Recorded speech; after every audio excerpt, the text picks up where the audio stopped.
The autumn rain pelted against the tall windows of Ravencrest Palace as Queen Isabella Montclair stood in the drawing room, her manicured fingers gripping the latest correspondence from the Ministry of Foreign Affairs. The letter trembled slightly in her hands, not from the chill in the air, but from the barely contained fury that coursed through her veins. Princess Elena, her stepdaughter and, the kingdom's beloved heir, was scheduled to make a diplomatic visit to the neighboring kingdom of Aldermere in 3 days' time. It was a crucial mission that could determine the future of trade relations between their nations, and Isabella had spent months orchestrating every detail to ensure the visit would reflect poorly on Elena's capabilities. The double doors burst open without ceremony, and King Alexander strode into the room, his withered face already showing signs of the stress that had been building for weeks. At 62, Alexander still commanded respect with his imposing stature and steel-gray eyes, but Isabella could see the exhaustion that lined his features. He had been caught between two strong-willed women for far too long, and the constant tension was taking its toll on both his health and his ability to rule effectively. "Isabella, we need to discuss Elena's upcoming visit," Alexander said, his voice carrying the weight of his crown and the burden of a father trying to protect his daughter. He moved toward his desk, where maps of both kingdoms lay spread out, marked with various diplomatic points of interest. The king's study had always been his sanctuary, a place where he could think clearly away from the political machinations of court life, but lately, even this space felt contaminated by the growing conflict within his own family. Isabella turned slowly, her emerald eyes flashing with a mixture of defiance and calculation. She had married Alexander 5 years ago, bringing with her considerable political connections and a dowry that had helped stabilize the kingdom's finances during a particularly difficult period. However, what she had not anticipated was the depth of devotion the people held for Princess Elena, Alexander's daughter from his first marriage to the beloved late Queen Margaret. Elena, now 28, possessed all the qualities that made her a natural successor to the throne, qualities that Isabella's own son from her previous marriage, Prince Marcus, decidedly lacked. "What is there to discuss, my dear?" Isabella replied with practiced sweetness, though her tone carried an undercurrent of steel. "Elena has her instructions, her itinerary is set, and the diplomatic corps is prepared. Unless you're having second thoughts about sending her on such an important mission?" The last question was delivered with just enough concern in her voice to seem genuine to an outside observer, but Alexander knew his wife well enough to recognize the manipulation beneath her words. The king's jaw tightened as he studied his wife's face, searching for any sign of genuine concern for Elena's welfare. What he found instead was the same calculating ambition that had first attracted him to Isabella during their courtship, but which now seemed to poison every family interaction. "Isabella, I've received troubling reports from several sources. There are rumors that certain members of our court have been in communication with Aldermere officials, possibly sharing information that could compromise Elena's mission." Isabella's expression remained perfectly composed, a skill she had mastered during her years as a diplomat's daughter before her first marriage to a minor duke. She had learned early in life that the ability to control one's facial expressions was often more valuable than any other diplomatic skill. "Surely you don't believe such gossip, Alexander. Our court has always been loyal to the crown, and, by extension, to Elena. If there are traitors among us, perhaps we should be looking at Elena's own advisors rather than casting suspicion on those who have served faithfully." The suggestion hit its mark, and Alexander felt a familiar knot forming in his stomach. This was Isabella's favorite tactic, deflecting suspicion while simultaneously planting seeds of doubt about Elena's judgment and the loyalty of those around her. Over the past year, Isabella had systematically isolated Elena from several long-serving advisors by raising questions about their motivations and loyalties. Each time, Alexander had hoped that Isabella's concerns were genuine, but he was beginning to see a pattern that troubled him deeply. "Elena's advisors have been with our family for decades," Alexander replied firmly, though his voice carried a note of exhaustion. "Lord Whitmore served my father before me, and Lady Catherine was Margaret's closest friend. Their loyalty is beyond question." He moved to pour himself a glass of brandy from the crystal decanter on his desk, noting how his hands had begun to shake slightly. The stress of mediating between his wife and daughter was affecting him more than he cared to admit. Isabella approached her husband with the graceful movements of a woman trained in court etiquette since childhood. She placed a gentle hand on his arm, her touch warm and seemingly supportive. "Of course, darling. I would never question their past service to your family. But times change, and people's motivations can shift. Elena is young and idealistic. She may not see the subtle signs of disloyalty that someone with more experience might notice. I'm only suggesting that we should all be more vigilant during such a crucial diplomatic mission." The king looked down at his wife's hand on his arm, remembering when such gestures had brought him comfort rather than suspicion. In the early days of their marriage, Isabella had seemed like a perfect partner, intelligent, politically astute, and capable of providing the companionship he had missed since Margaret's death. She had also brought stability to a kingdom that had been struggling with economic challenges and diplomatic isolation. But, as time passed, Alexander had begun to notice how Isabella's political instincts seemed to focus more on undermining Elena's position than on supporting the kingdom's interests. "What exactly are you proposing?" Alexander asked, though he suspected he already knew the answer. Isabella had been pushing for greater involvement in diplomatic affairs for months, specifically requesting roles that would traditionally fall under Elena's purview as heir to the throne. Each request had been reasonable on its surface, but, together they formed a pattern of gradual erosion of Elena's authority and influence. Isabella's smile brightened, and, for a moment she looked like the woman Alexander had fallen in love with during their whirlwind courtship. "I think it would be wise if I accompanied Elena on her visit to Aldermere. My experience in international relations could be invaluable, and my presence would demonstrate the unity of our royal family. Additionally, it would provide an opportunity for Elena to benefit from my guidance during such delicate negotiations." The suggestion landed like a physical blow, and Alexander felt his carefully maintained composure begin to crack. He had hoped that Isabella would support Elena's mission from afar, allowing his daughter to prove herself as a capable diplomatic leader. Instead, Isabella was positioning herself to overshadow Elena during one of the most important assignments of her career as heir to the throne. The king recognized this as another step in Isabella's long-term campaign to diminish Elena's influence and possibly position her own son Marcus as a more suitable heir. "Elena has been preparing for this mission for months," Alexander said carefully, trying to keep his voice steady. "She has studied Aldermere's political structure, their economic needs, and their cultural customs. This is her opportunity to demonstrate her readiness to take on greater responsibilities as future queen. Your presence might be interpreted as a lack of confidence in her abilities." Isabella's expression shifted subtly, and Alexander caught a glimpse of the steel beneath her diplomatic facade. It was a look he had seen more frequently in recent months, particularly when Elena's achievements were being discussed or celebrated. "I understand your desire to support Elena, Alexander, but we must also consider what's best for the kingdom. Aldermere is a crucial ally, and their new trade agreements could determine our economic stability for the next decade. Can we really afford to risk such an important relationship on what amounts to a training exercise for Elena?" The words stung because they contained just enough truth to be compelling. Aldermere was indeed a crucial ally, and the trade negotiations were vital to the kingdom's future prosperity. But Alexander also knew that Elena had spent years preparing for exactly this type of responsibility, and she had proven herself capable in smaller diplomatic missions. More importantly, he recognized Isabella's argument as another attempt to undermine Elena's confidence and authority while positioning herself as the more reliable option for important state business. "Elena is not inexperienced," Alexander replied, his voice growing firmer. "She has successfully negotiated 3 minor trade agreements this year alone, and she has the full support of our diplomatic corps. Lord Whitmore will accompany her, along with Lady Catherine and our most experienced trade negotiators." "She will not be handling these discussions alone." Isabella nodded thoughtfully, as if considering his words with genuine care, but Alexander could see the calculation behind her eyes.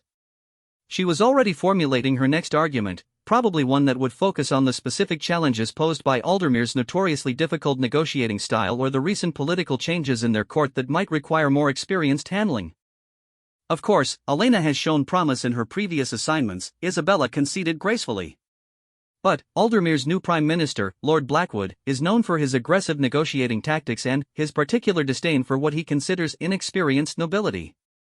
He has publicly stated that he prefers to deal with seasoned political figures rather than ceremonial representatives. If Elena arrives without additional support, she may find herself at a significant disadvantage before negotiations even begin." Alexander felt a chill run down his spine as he realized how thoroughly Isabella had researched this mission and identified potential weaknesses in Elena's position. Lord Blackwood was indeed a formidable negotiator who had earned his reputation by exploiting any perceived weakness in his opponents.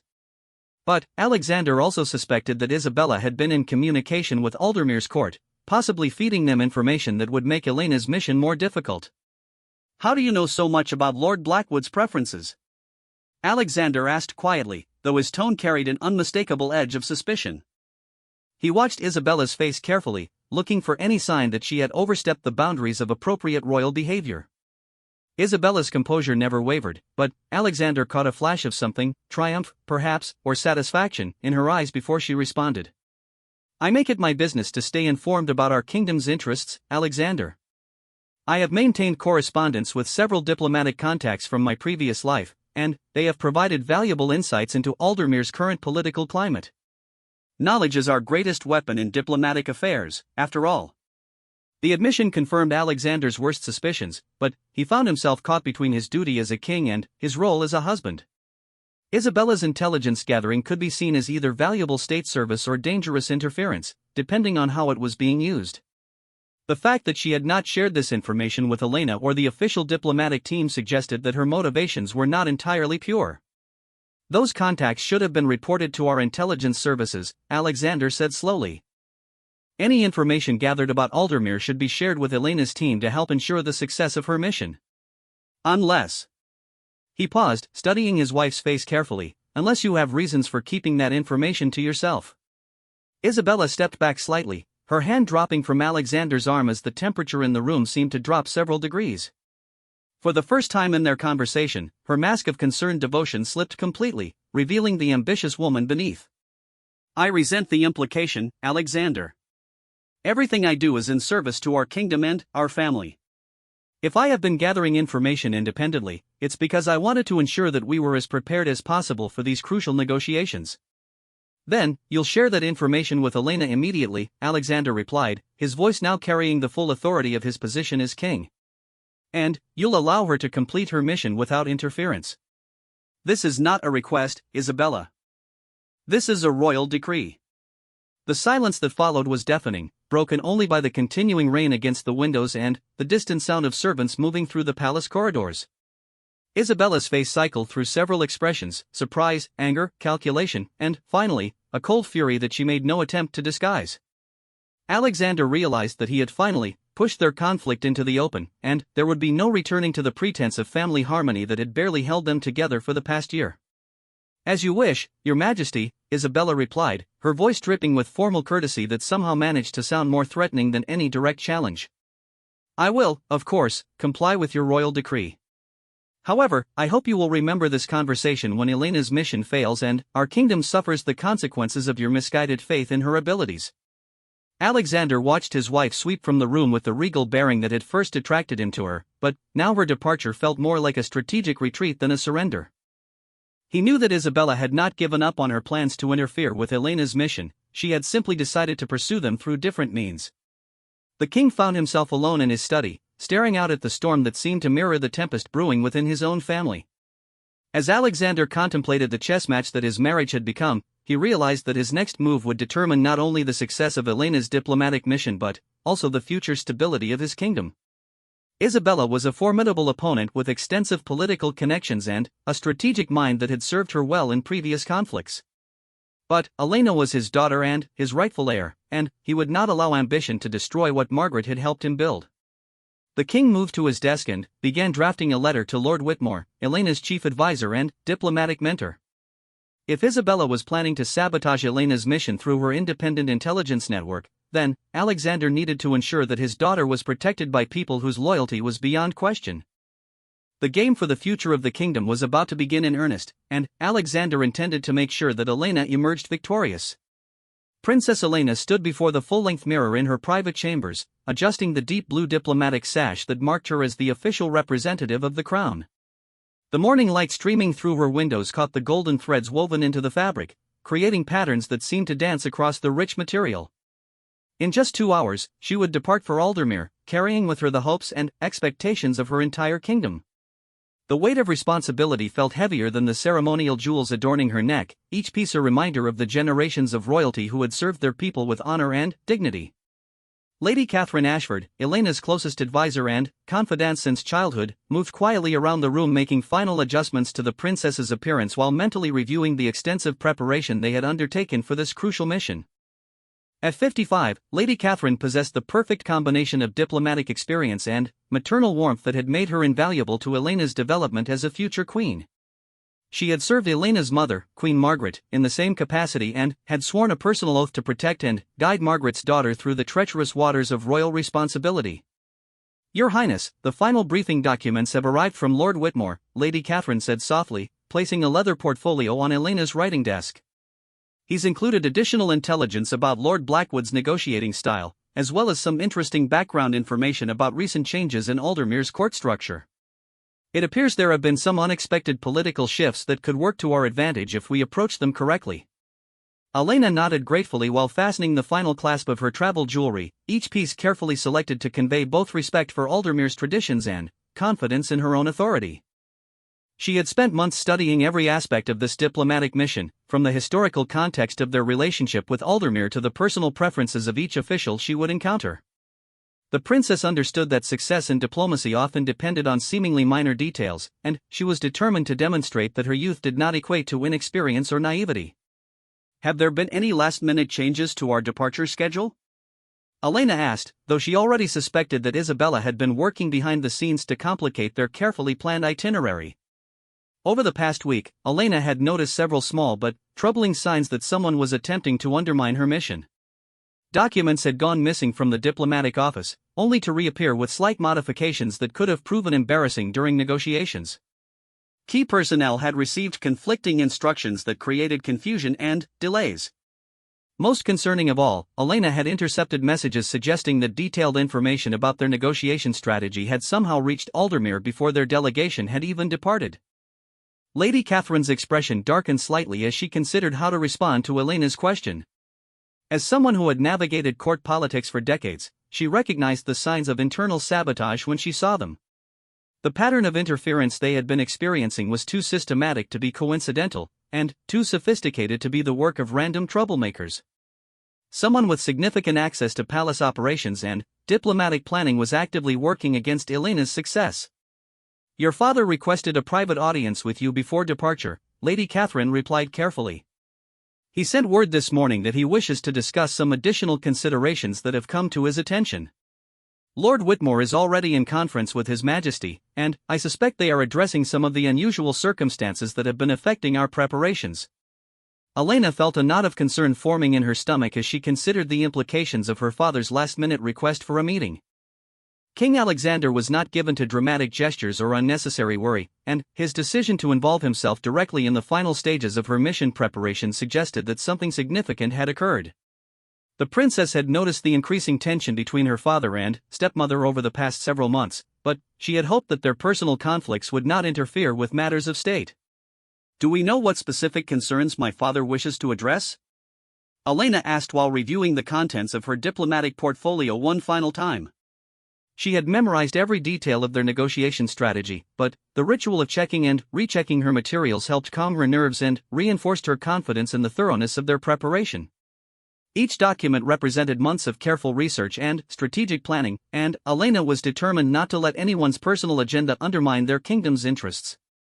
Lady Catherine moved closer to Elena, lowering her voice to ensure their conversation could not be overheard by the servants who were completing the final packing of the princess's luggage. "Your Highness, I believe your father has become aware of certain activities that may have compromised the security of our mission. Without speaking directly against anyone in particular, I think it would be wise to assume that not everyone in the palace wishes to see you succeed in Aldermere." The warning was diplomatically phrased, but Elena understood the serious implications of Lady Catherine's words. As heir to the throne, Elena had always known that her position would attract both supporters and detractors, but she had hoped that family loyalty would prevent direct sabotage of her official duties. The realization that someone close to the royal family was actively working against her success was both heartbreaking and infuriating. "Isabella," Elena said quietly, the name carrying with it all the frustration and disappointment that had been building for years. Her relationship with her stepmother had never been warm, but Elena had tried to maintain a respectful distance while focusing on her duties as heir to the throne. She had convinced herself that Isabella's occasional criticisms and undermining comments were simply the result of different personalities and political philosophies, but the pattern of interference surrounding this mission suggested something far more sinister. Lady Catherine nodded grimly, though she was careful not to speak directly against the Queen. Court protocol demanded a certain level of discretion when discussing members of the royal family, even when their actions were questionable. Your Highness, there are certain individuals who may view your success as a threat to their own ambitions. It's important that you understand the political dynamics at play so that you can protect yourself and the interests of the kingdom. Elena walked to her window and looked out over the palace gardens where she had played as a child under her mother's watchful eye. Queen Margaret had taught her daughter that leadership required not only intelligence and diplomacy but also the courage to face difficult truths about the people around you. Elena had always tried to see the best in others, but she was beginning to understand that such optimism could be a dangerous weakness when dealing with ambitious individuals who viewed politics as a zero-sum game. What does my father want me to do about Isabella's interference? Elena asked, though she suspected that Alexander was caught between his loyalty to his daughter and his obligations as a husband. The king had worked hard to maintain family unity after his remarriage, but Elena could see the strain that the constant conflict was placing on him. She loved her father deeply and had no desire to force him to choose between his wife and his daughter, but she also could not allow personal politics to undermine her duty to the kingdom. I believe His Majesty wants to ensure that you have all the information and support necessary to succeed despite any obstacles that may have been placed in your path, Lady Catherine replied diplomatically. He has apparently received some intelligence that changes our understanding of the situation in Aldermere, and he wants to make sure you are fully prepared for what you may encounter during negotiations. Elena felt a surge of gratitude toward her father, knowing how difficult it must be for him to navigate the treacherous waters of family politics while maintaining his responsibilities as king. Alexander had always been her strongest supporter, but she knew that his position as both father and monarch created complex loyalties that were sometimes difficult to reconcile. The fact that he was taking direct action to protect her mission demonstrated his commitment to both her success and the welfare of their kingdom. A soft knock at the door interrupted their conversation, and Lord Whitmore entered with the formal bearing that had made him one of the most respected diplomats in the kingdom. At 68, he possessed the kind of experience and wisdom that could only be earned through decades of international negotiations, and his presence on Elena's delegation provided both credibility and practical guidance that would be invaluable during their discussions with Aldermere's officials. Your Highness, His Majesty is ready to receive you in his private study, Lord Whitmore announced formally, though Elena could see the concern etched in the lines around his eyes. He has asked that Lady Catherine and I join you for this final briefing, as there are some matters of security that require immediate attention. Elena exchanged a meaningful glance with Lady Catherine, understanding that this meeting would likely confirm their worst suspicions about the interference they had been experiencing. The princess steeled herself for whatever revelations her father was about to share, knowing that her reaction would set the tone for how they proceeded with the mission.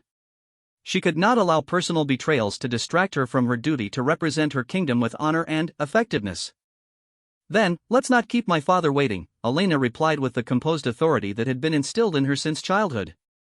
She gathered her diplomatic materials and followed Lord Whitmore through the familiar corridors of the palace, each step taking her closer to what she suspected would be a conversation that would fundamentally alter her understanding of the political dynamics within her own family.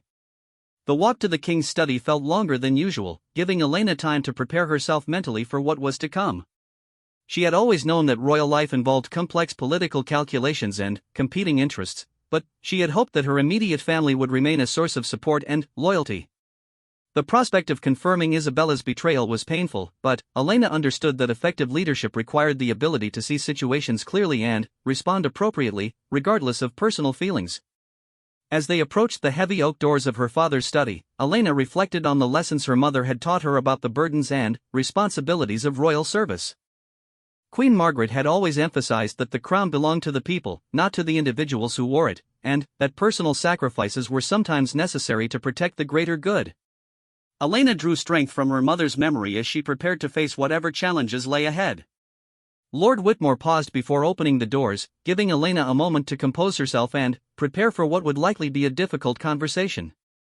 The old diplomat had served 3 generations of Elena's family, and his loyalty was absolute, but Elena could see that the current situation was testing even his considerable diplomatic skills. The fact that they were dealing with internal sabotage rather than external threats made the situation particularly delicate and potentially explosive. Your Highness, Lord Whitmore said quietly, whatever we learn in this meeting, I want you to know that you have the complete support and confidence of everyone who truly serves this kingdom. Your preparation for this mission has been exemplary, and your dedication to diplomatic excellence has impressed even our most experienced negotiators. Do not let anyone's personal agenda undermine your confidence in your own abilities. Elena smiled gratefully at her mentor, drawing strength from his words and from the knowledge that she was surrounded by people whose loyalty to both her and the kingdom was unshakable. Whatever Isabella's schemes might involve, Elena was determined to complete her mission successfully and prove that she was ready to accept the full responsibilities of future queenship. The princess straightened her shoulders, lifted her chin with royal dignity, and nodded to Lord Whitmore to open the doors that would lead her into the next phase of what was becoming a battle for the soul of her kingdom. King Alexander stood behind his massive oak desk as Elena, Lady Catherine, and Lord Whitmore entered his private study, the morning light casting long shadows across maps and documents that covered every available surface. The king's face bore the weight of sleepless nights and difficult decisions, and Elena could see that whatever he was about to reveal had taken a significant toll on his emotional well-being. The tension in the room was palpable, made more acute by the formal nature of their gathering and the gravity of the situation that had necessitated this last-minute conference. "Please, sit down," Alexander said, gesturing toward the comfortable chairs arranged near his fireplace. The informal seating arrangement was deliberate, designed to create an atmosphere of family trust rather than royal protocol, but Elena noticed that her father's hands trembled slightly as he poured brandy for himself and offered refreshments to his guests. The king was clearly struggling with the implications of what he was about to share, and Elena felt her own anxiety increase as she realized the magnitude of the betrayal they were about to discuss. Lord Whitmore and Lady Catherine exchanged concerned glances as they settled into their chairs, both experienced enough in court politics to recognize the signs of a major crisis brewing within the royal family. Elena positioned herself where she could observe her father's face clearly, knowing that his expressions would reveal as much as his words about the seriousness of their situation. The princess had inherited her father's ability to read people's emotions and motivations, a skill that would serve her well in the coming diplomatic negotiations if she could successfully navigate the immediate challenges posed by Isabella's interference. "Elena, what I'm about to tell you will be difficult to hear, but you need to understand the full scope of the challenges you're facing before you depart for Aldermere," Alexander began, his voice heavy with the burden of royal responsibility and paternal protection. He moved to stand near the window, looking out over the kingdom he had spent his life serving, as if drawing strength from the sight of the land and people who depended on his leadership. The king's posture conveyed both authority and vulnerability, a combination that Elena found deeply moving. "Father, I suspect I already know some of what you're going to tell me," Elena replied gently, wanting to make this conversation easier for the man who had shaped her understanding of duty, honor, and service to others. "Lady Catherine and I have noticed various forms of interference with our mission preparation, and we've suspected that the source might be closer to home than we originally thought." Alexander nodded grimly, grateful for his daughter's perceptiveness but saddened by the necessity of confirming her suspicions about Isabella's betrayal.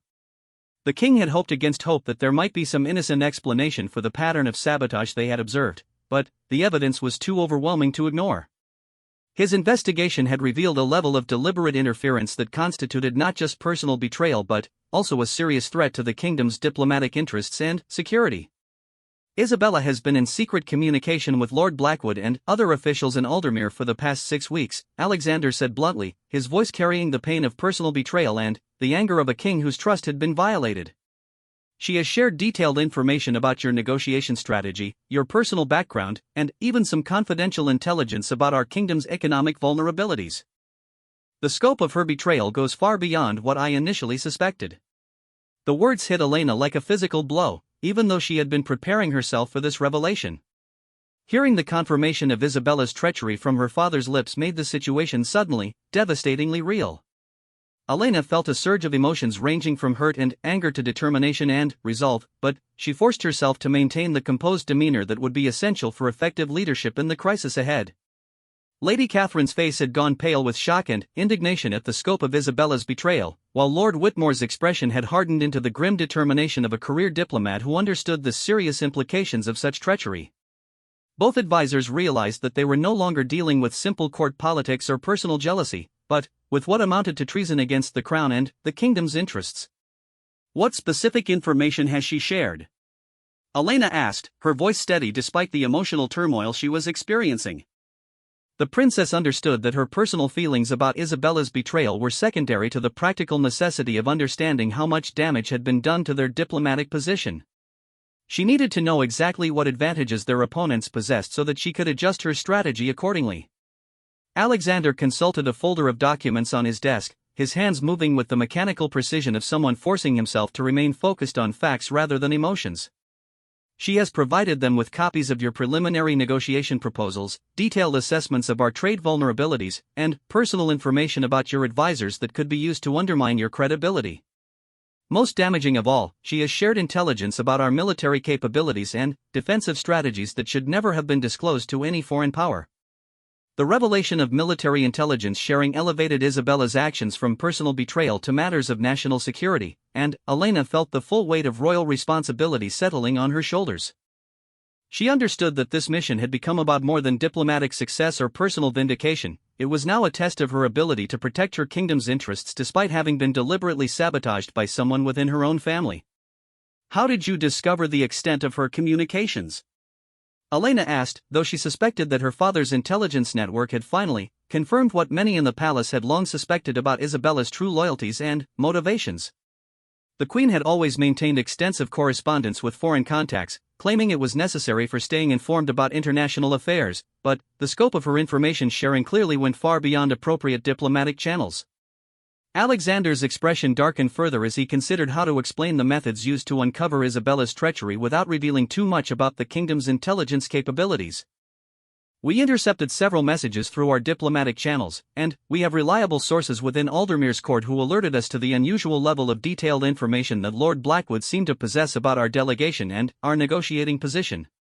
Lord Whitmore leaned forward in his chair, his diplomatic experience helping him understand the full implications of what the king had revealed. Your Majesty, if Isabella has been sharing military intelligence with Aldermere, we need to consider the possibility that other foreign powers may also have access to this information. The security implications extend far beyond this single diplomatic mission. The observation sent a chill through the room as everyone realized that Isabella's betrayal might have compromised the kingdom's security on multiple levels. Elena felt the burden of leadership pressing down on her as she contemplated the challenges she would face in Aldermere, knowing that her opponents would be armed with detailed knowledge of her strategies and her kingdom's weaknesses. The princess would need to rely on her intelligence, adaptability, and the support of her loyal advisors to overcome the significant disadvantages created by Isabella's treachery. What do you want me to do, father? Elena asked, her voice carrying the strength and determination that had been instilled in her since childhood. Despite the personal pain of Isabella's betrayal and the professional challenges it created, Elena was focused on her duty to represent her kingdom with honor and effectiveness. The princess understood that this mission had become a defining moment in her preparation for eventual queenship. Alexander studied his daughter's face, seeing in her expression the same combination of strength, intelligence, and moral courage that had made her mother such an effective queen and beloved leader. Despite the difficult circumstances, the king felt a surge of pride in Elena's response to this crisis and confidence in her ability to overcome the challenges ahead. I want you to proceed with your mission as planned, but with some important modifications to your strategy and security arrangements, Alexander replied, moving back to his desk to retrieve a new set of documents that had been prepared overnight.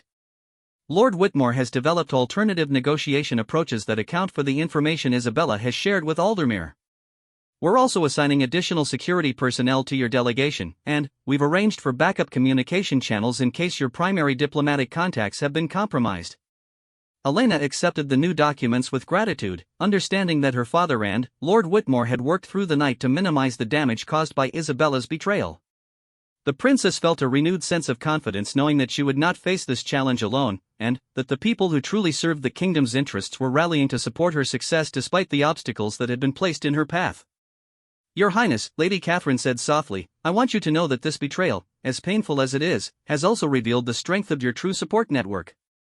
Everyone in this room, and many others throughout the palace and kingdom, believe in your abilities and are committed to ensuring your success. Isabella's actions may have complicated our task, but they have also demonstrated the loyalty and dedication of those who truly serve the crown. Elena smiled gratefully at her mentor's words, drawing strength from the knowledge that she was surrounded by people whose commitment to both her and the kingdom was absolute. The princess realized that Isabella's betrayal, while personally devastating, had also clarified the political landscape and forced her to rely on the advisors and supporters whose loyalty was beyond question. Father, I need to ask you a difficult question, Elena said, her voice gentle but firm. What are you going to do about Isabella when I return from Aldermere? Her actions constitute treason, and they have endangered both our diplomatic mission and our kingdom's security. This cannot be allowed to stand without consequences. Alexander's face showed the pain of a man torn between his duties as a king and his complicated feelings as a husband who had been deeply betrayed. The question of how to deal with Isabella's treason was one that would require careful consideration of both justice and political stability. The king understood that his response to this crisis would set important precedents for how the crown dealt with internal threats and betrayals. That decision will depend partly on the outcome of your mission and partly on our ability to fully assess the damage that has been done to our kingdom's interests, Alexander replied carefully. But I want you to know that your success and the security of our kingdom will always take precedence over any personal considerations. Isabella's actions have consequences, and she will be held accountable for them. Elena nodded, understanding that her father was walking a delicate line between justice and political pragmatism, but also recognizing his commitment to protecting both her and the kingdom's interests. The princess felt a renewed sense of determination. The royal carriage rolled through the countryside toward Aldermere as Princess Elena reviewed her modified negotiation strategy one final time. The documents spread across the velvet seats while Lady Catherine monitored their route through the small window. The 3-day journey had provided essential time for Elena to mentally prepare for the challenges ahead, but it had also given her too much opportunity to contemplate the personal betrayals that had necessitated their last-minute strategic changes. The princess understood that her success in the coming negotiations would send a powerful message about her readiness for greater responsibilities, while failure could provide Isabella with ammunition to undermine her position as heir to the throne. Lord Whitmore sat opposite Elena in the spacious carriage, his experienced eyes occasionally studying the princess with the satisfaction of a mentor who recognized that his student was rising to meet an extraordinary challenge. Over the past 3 days, he had watched Elena transform her anger and hurt over Isabella's betrayal into focused determination and strategic thinking. The old diplomat had served 3 generations of Elena's family, and he could see in her the same combination of intelligence, moral courage, and adaptability that had made her grandparents and parents such effective leaders during times of crisis. "Your Highness, we should arrive at Aldermere's capital within the hour," Lady Catherine announced, consulting the ornate pocket watch that had belonged to Elena's mother. "Our advance team reports that Lord Blackwood and his delegation are already assembled at the palace, along with several unexpected attendees whose presence suggests that this negotiation has attracted more international attention than we originally anticipated." Elena looked up from her documents, her mind already shifting from preparation mode to the active diplomatic engagement that would define the next several days. The princess had spent the journey memorizing not only the revised negotiation strategy that Lord Whitmore had developed to counter Isabella's intelligence sharing, but also detailed background information about each person she would encounter in Aldermere's court. The additional attendees that Lady Catherine mentioned could represent either opportunities for broader diplomatic success or additional complications that would test her ability to adapt under pressure. "Do we have any intelligence about these unexpected attendees?" Elena asked, understanding that knowledge about her opponent's allies and motivations would be crucial for navigating the complex political dynamics she was about to encounter. The princess had learned from her father and Lord Whitmore that successful diplomacy often depended on understanding not just what people wanted, but why they wanted it and how their various interests intersected with larger political and economic trends.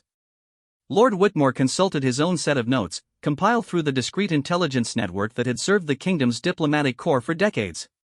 "Our sources indicate that representatives from 3 neighboring kingdoms have arrived in Aldermere over the past 2 days, ostensibly for routine diplomatic visits but likely to observe our negotiations and assess their own potential relationships with Aldermere's new government.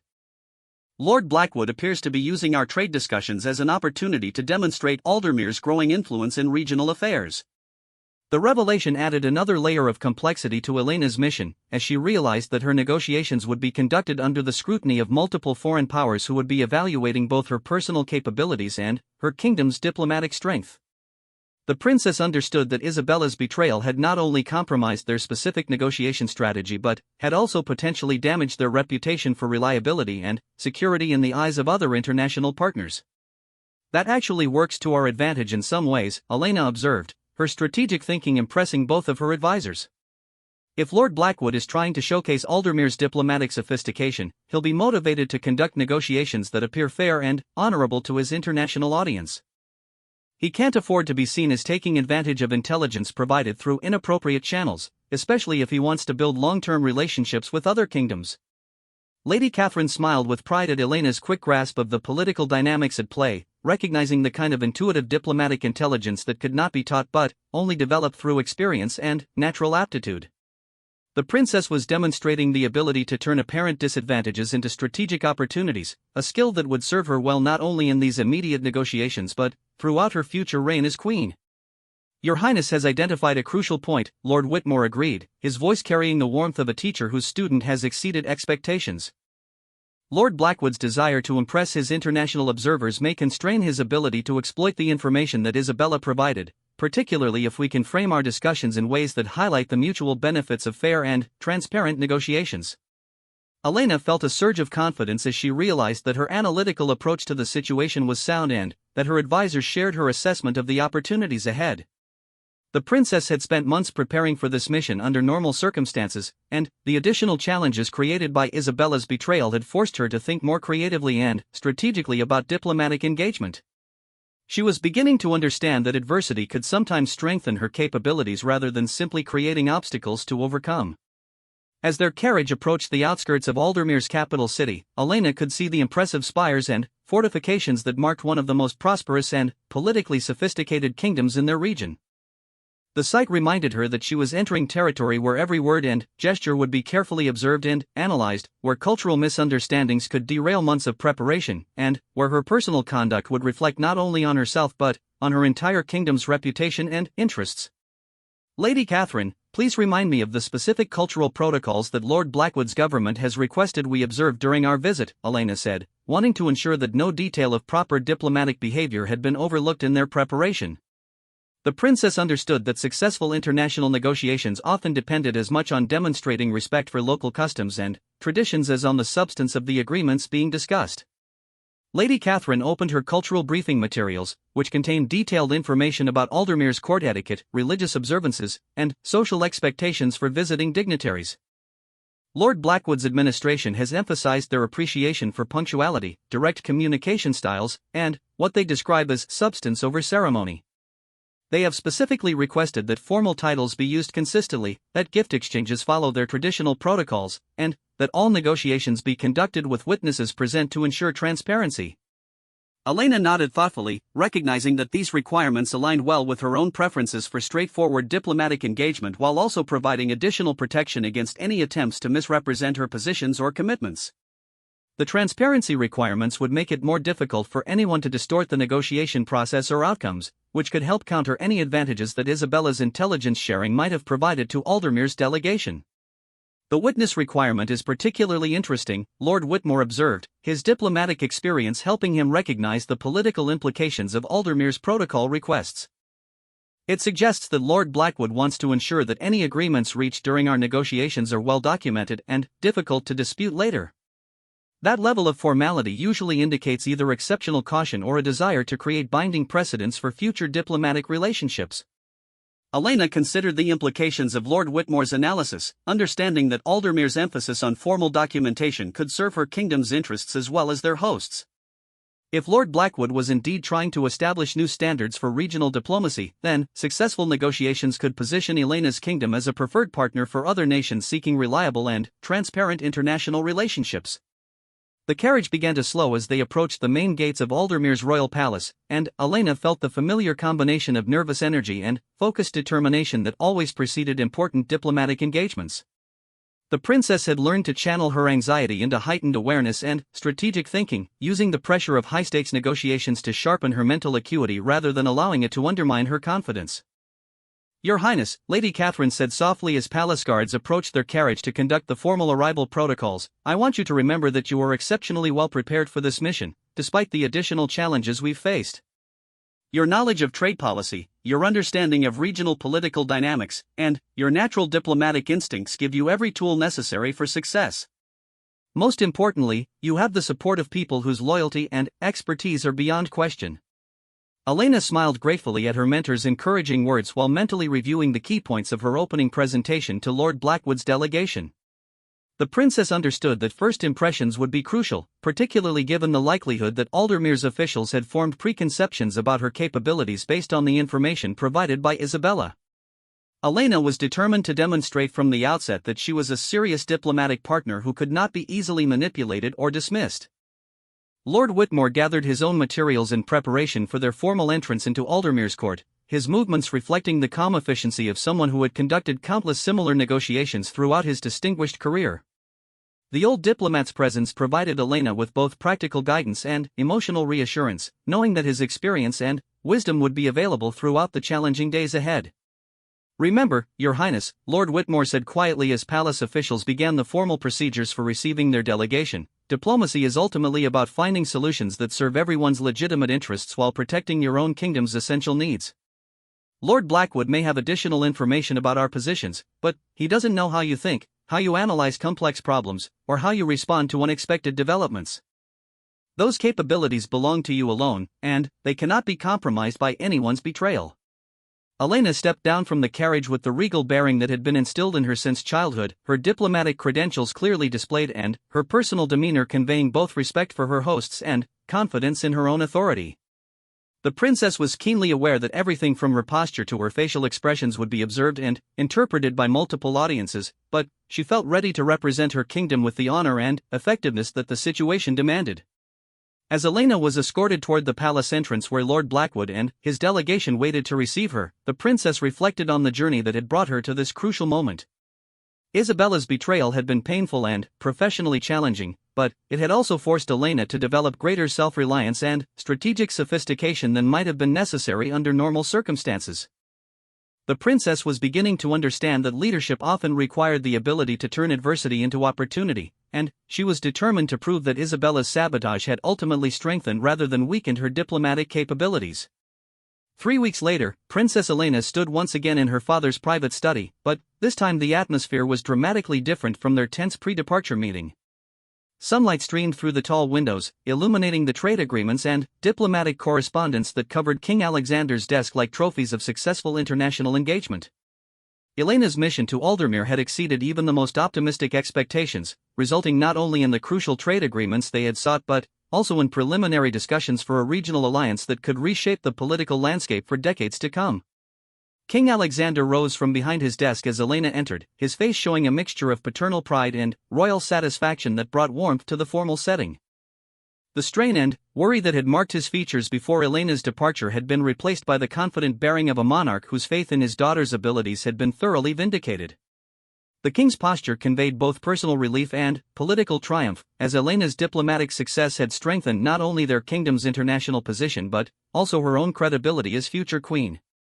"Elena, I have never been more proud of you than I am at this moment," Alexander said, his voice carrying the deep emotion of a father whose daughter had proven herself under the most challenging circumstances. "Lord Whitmore's reports from Aldermere have been extraordinary. Not only did you secure the trade agreements we needed, but you managed to turn what could have been a diplomatic disaster into one of our kingdom's greatest international successes." Elena smiled with quiet satisfaction, though her expression also carried the wisdom and confidence that had been forged through navigating treacherous political waters with skill and grace. The princess had returned from Aldermere fundamentally changed by her experience, having discovered reserves of strength and diplomatic intuition that she had never been forced to access under normal circumstances. The challenges created by Isabella's betrayal had ultimately served to accelerate Elena's development as a leader and strengthen her understanding of both international relations and domestic political dynamics. "Thank you, Father," Elena replied, accepting the leather portfolio that contained detailed reports from her mission. Lord Blackwood proved to be a formidable negotiating partner, but also a fair one once we established mutual respect and clear communication protocols. The additional international observers actually worked to our advantage, as you and Lord Whitmore predicted. Everyone wanted to be associated with agreements that demonstrated sophisticated diplomatic practices and transparent negotiation processes. Alexander gestured for Elena to take a seat near the fireplace, where Lady Catherine and Lord Whitmore were already waiting with expressions of satisfaction and admiration for the princess's accomplishments. The informal arrangement reflected the family-like bonds that had been strengthened through their shared experience of overcoming Isabella's sabotage and achieving success despite significant obstacles. Elena felt grateful for the loyalty and expertise of her advisors, whose support had been essential to her diplomatic triumph. "Tell me about Lord Blackwood's reaction when he realized that you were aware of the intelligence that had been shared with him," Alexander said, his curiosity evident as he considered the diplomatic chess match that his daughter had navigated with such skill. The king was particularly interested in understanding how Elena had handled the delicate matter of Isabella's betrayal without creating international incidents or damaging relationships that the kingdom needed to maintain. Elena's expression grew thoughtful as she recalled the pivotal moment during the negotiations when she had been forced to address the elephant in the room regarding the compromised information that Aldermere possessed about her kingdom's positions and strategies. The princess had spent considerable time planning her approach to this sensitive issue, understanding that her response would determine not only the success of her immediate mission but also the foundation of future diplomatic relationships. Lord Blackwood is an experienced diplomat who understood exactly what had happened without requiring explicit explanations, Elena replied with appreciation for her counterpart's political sophistication. When I presented alternative proposals that clearly differed from the strategies he had been expecting, he recognized that we were aware of the security breach. Rather than trying to exploit his inappropriate advantages, he chose to reset our discussions on a more transparent foundation. Lord Whitmore nodded approvingly, his experienced eye recognizing the diplomatic skill that Elena's approach had required. Her Highness demonstrated remarkable strategic thinking by turning the intelligence compromise into an opportunity to establish trust and mutual respect with Lord Blackwood. Instead of creating confrontation or embarrassment, she used the situation to demonstrate our kingdom's sophistication and integrity under pressure. Alexander felt a surge of pride as he realized that his daughter had not only overcome the challenges created by Isabella's betrayal but had actually used those challenges to enhance her diplomatic reputation and strengthen international relationships.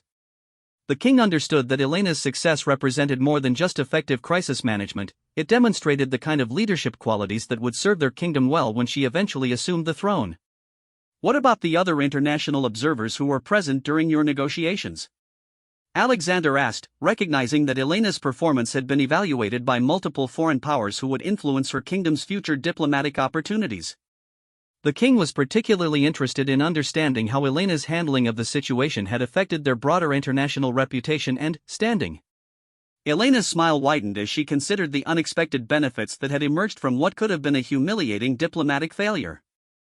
The representatives from the neighboring kingdoms were so impressed with our handling of the negotiations that 3 of them have already sent preliminary inquiries about establishing similar trade relationships with us. Lord Blackwood has suggested that we consider hosting a regional diplomatic conference next year to explore broader cooperation agreements. Lady Catherine beamed with pride at her protégé's accomplishments, understanding that Elena had not only completed her assigned mission but had also opened doors for future diplomatic opportunities that could benefit their kingdom for generations. Your Highness demonstrated exactly the kind of leadership and political wisdom that will be essential when she ascends to the throne. She turned a potential weakness into a demonstration of strength. Alexander nodded thoughtfully, his mind already turning to the domestic political implications of Elena's diplomatic triumph. His daughter's success had not only strengthened their international position but had also provided a stark contrast to Isabella's treacherous behavior, making it easier to address the Queen's betrayal without appearing to act from purely personal motivations. The king understood that justice and political pragmatism now aligned in supporting decisive action against Isabella's treasonous activities. Elena, we need to discuss what happens next regarding Isabella's actions, Alexander said, his voice taking on the formal tone that indicated a shift from paternal pride to royal duty.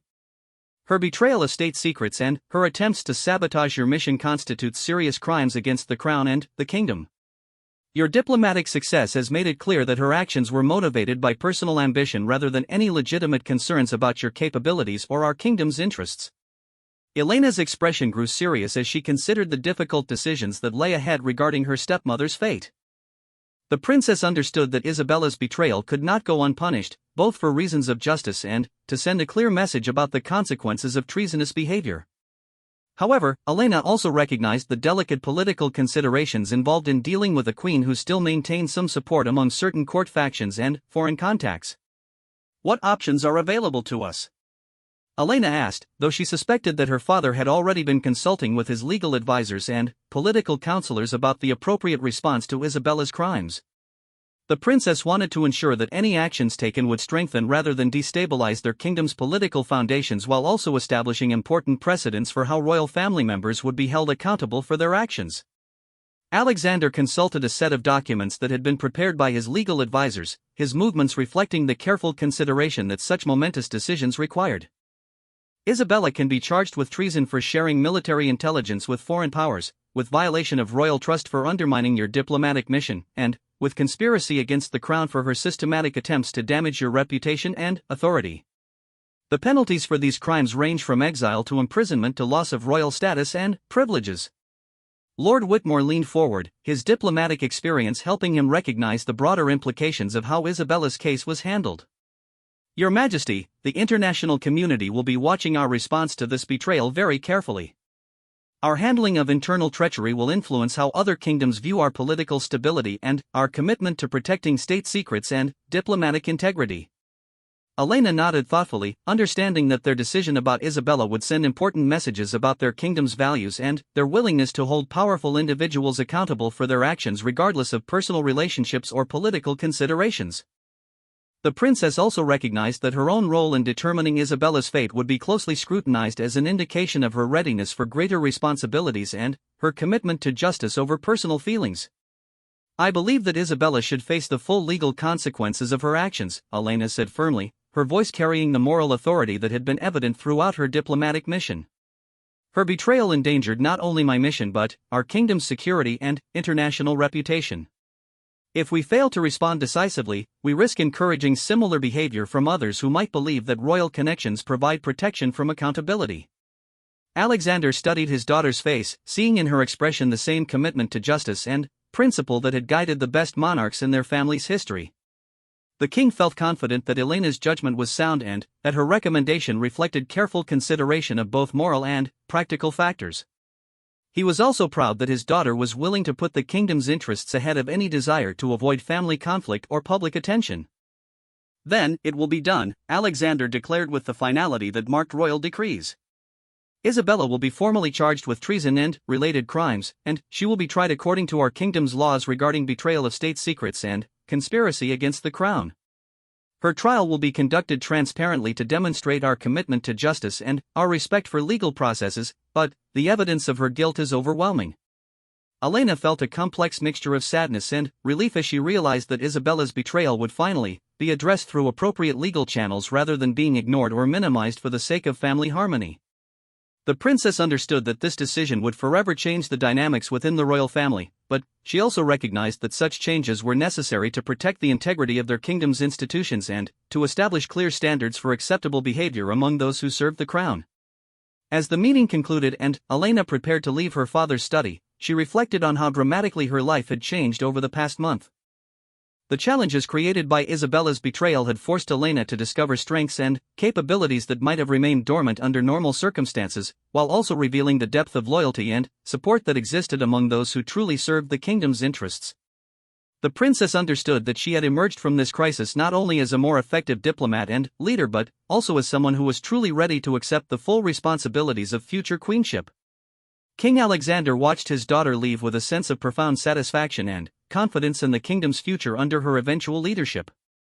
Elena's handling of the diplomatic crisis had demonstrated that she possessed not only the intelligence and skills necessary for effective rulership but also the moral courage and political wisdom that would enable her to navigate the complex challenges that lay ahead.